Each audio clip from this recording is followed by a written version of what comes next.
cross over now into the crisis in the Middle East, where allies have been imploring on Israeli Prime Minister Benjamin Netanyahu not to escalate tensions in the region over Iran's drone strikes over the weekend.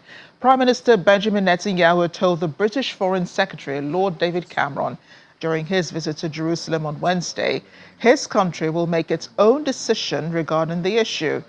Netanyahu also played host to German Foreign Minister Annalena Baerbock. Ms. Baerbock made clear during talks that the Middle East must not be allowed to slide into a situation whose outcome is completely unpredictable, stating everyone must now act prudently and responsibly.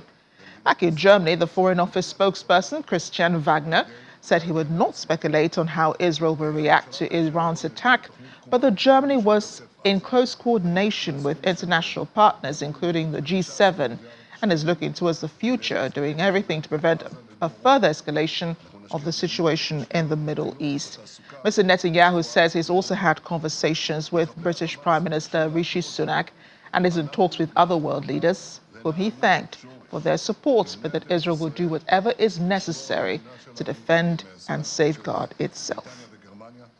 In the meantime, the European Union has agreed to expand sanctions on Iranian producers of drones and missiles following Tehran's unprecedented attack on Israel. This was echoed by European Council President Charles Michel, who indicated it's very important to do everything to isolate Iran. The bloc already has multiple sanctions in place against Iran, including for selling drones to Russia for use in its war against Ukraine. The United States also hinted it will impose its own new penalties in the coming days. The EU's new sanctions were agreed during a summit in Brussels, which marked the first meeting between the bloc's 27 leaders since Iran's direct assault on Israel, involving more than 300 missiles and drones fired from Iran, Iraq, Syria, and Yemen, which were mostly downed by Israel and its allies. Now, Tehran maintains it is in retaliation for a presumed Israeli airstrike on its consulate in Syria on April 1st, in which 13 people were killed. Let's bring in the VOA's Linda Gradstein. She's in Jerusalem. Linda, thanks for joining us at this time. Prime Minister Benjamin Netanyahu has a tough decision ahead of him. He has to make it. He can't run away from it, can he? He's been saying that Israel, however, will do whatever is necessary to defend itself. Does Israel feel like it is also at war with Iran? Well, I think Saturday night when 300 missiles, were fired directly from Iran at Israel, there were, sirens, and millions of Israelis had to go into their safe rooms. A 7-year-old Bedouin girl was severely wounded by shrapnel. I think that night a lot of Israelis did feel that Israel was at war with Iran. But now things have calmed down a little bit. It seems likely that there will be some Israeli response, but that it may be as a cyber attack, or that it won't be a full-fledged Israeli response that would lead to a war. And I think Israelis are kind of torn. On one hand, they say, well, we can't let Iran just attack us and do nothing. On the other hand, they don't want to shatter this diplomatic support that Israel has received. Well, the Prime Minister has been getting all sorts of visits. There are many world leaders now speaking into his ear about dousing tensions. That seems to be the theme since Saturday. But then you also have Iran showcasing weaponry to be used against Israel. Do Israelis agree with the Prime Minister on defending itself at this point? Well, I think so. I mean, the question is whether an Israeli response, what kind of Israeli response. The fact that, the missiles did not succeed in hitting any population centers, most of them were shot down before they even reached Israeli airspace. They were shot down by the United States, even by Jordan, as well as by Israel. And the fact that Israel's anti-missile system works so well. Had a lot of Israelis been killed, then Israel would be in a very different position. I've been talking to military experts, and some say Israel has to respond to preserve its deterrence, and that if it doesn't respond, the message it's sending is that Iran is free to do whatever it wants.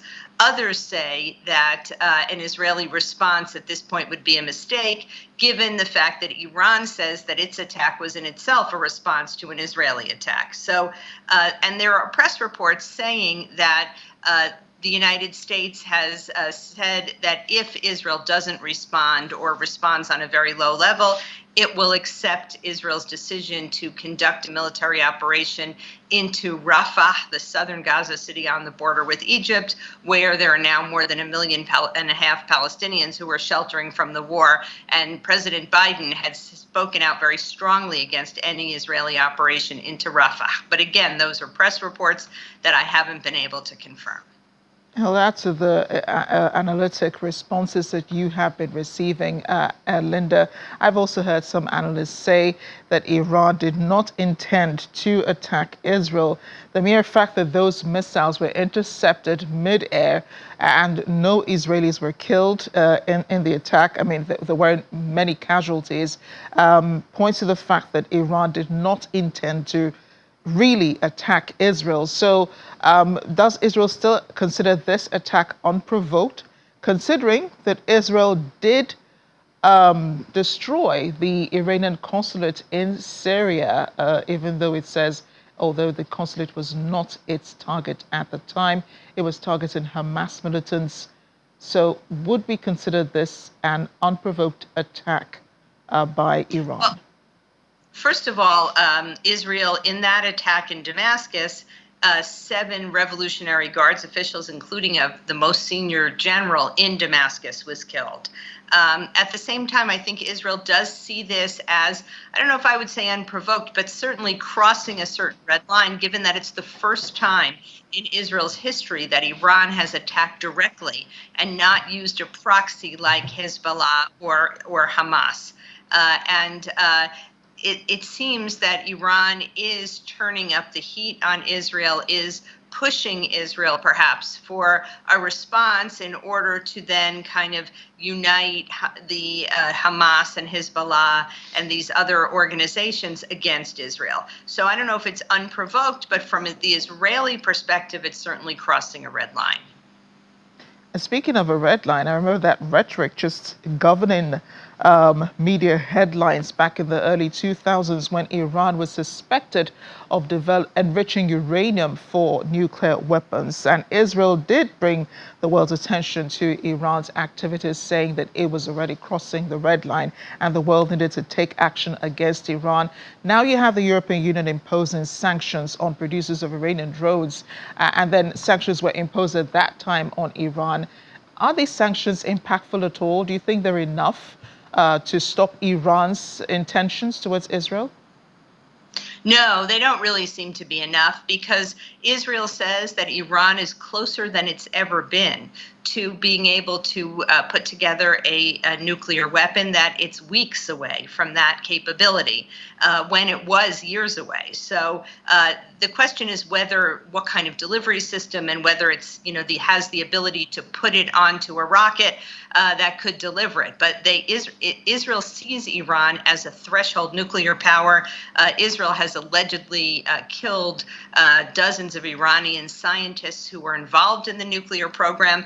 And one thought was that perhaps Israel would respond to this attack with missiles and long-range cruise missiles, ballistic missiles, would respond with an attack on somehow on the Iranian nuclear program. Israel has carried out various cyber attacks, has done all kinds of things, but has never taken responsibility for any of that. But Israel is very concerned about Iran becoming a nuclear power. And what is happening in Israel as we await Prime Minister Netanyahu's address and decision on this? Well, I think, that there was a lot of tension, obviously, Saturday night before the attack, during the attack, and in the immediate aftermath of the attack. Israel canceled schools. It's the beginning of the Passover holiday. Passover starts on Monday night, and, it's a time when Israelis visit family and go on hikes and trips throughout Israel. So it was very tense for a couple of days, but in the last few days, things seem to have calmed down, and many people think that any Israeli response won't happen until after the Passover holiday, but there's certainly no sense of panic or anything like that among the Israeli public. Thanks again, Linda, for speaking with us, and do stay safe in Jerusalem. Thank you. Now, the head of the United Nations Agency for Palestinian Refugees, UNRWA, Philippe Lazzarini, says there's been limitations to delivering humanitarian aid across the border, despite a ruling by the International Court of Justice to allow the unhindered flow of aid into Gaza. Lazzarini warned the agency is under enormous strain and that Israel's efforts to dismantle would have devastating consequences on the besieged Strip if successful. Across the border, food and clean water wait. But UNRWA is denied permission to deliver this aid and save lives. This outrage is occurring despite consecutive order by the International Court of Justice to increase the flow of aid into Gaza, which can be done if there is sufficient political will. You have the power to make the difference. The agency is under enormous strain. It is facing a campaign to push it out of the occupied Palestinian territory. In Gaza, the government of Israel seeks to end UNRWA's activities. The agency's requests to deliver aid to the north are repeatedly denied. Our staff are barred from coordination meetings between Israel and humanitarian actors. Worse, UNRWA premises and staff have been targeted since the beginning of the war. Another UN agency, this time the Children's Fund, is emphasizing the impact of the war in Gaza on children in the Strip, highlighting that at least 70 children are injured daily. Humanitarian officials are also highlighting that more than 1 million Palestinian women and girls in Gaza have almost no access to food or safe water, with disease growing amidst inhumane living conditions. Gaza's health ministry says 33,899 people have been killed and over 76,000 injured since the October 7th attacks. Over the last 6 months, a staggering number of children have been wounded amid the intense and often indiscriminate attacks, their lives forever changed by the horrors of war. The total number of injured children in this conflict is quite difficult to gather, but the most recent data from the Palestinian Ministry of Health documents more than 12,000 children, which is about 70 children a day, injured in Gaza since the current conflict began. It's disproportionately impacting kids. Every second person in Gaza is a child. So children are wearing a tremendous share of the scars of this war. Sick and injured children who are evacuated must be accompanied by their family members. With at least 70 children injured every single day, we need the number of medical evacuations to increase so children can access the care that they urgently need. And with one child killed or injured every 10 minutes, above anything else, we need a ceasefire. The UN Human Rights Office urges all states with influence to do everything in their power to halt the increasingly horrific human rights and humanitarian crisis in Gaza, the rising violence and targeted attacks in the West Bank, and the heightened risk of wider escalation of the conflict in the Middle East. Up-to-date UN estimates that more than 8,000 women might have become widowed because of the recent war on Gaza. That means 8,000 husbands have been killed. These women are in a particularly vulnerable situation because, as we can imagine, they are solely responsible for the very protection, well-being, but also assurance of food and water for their entire family.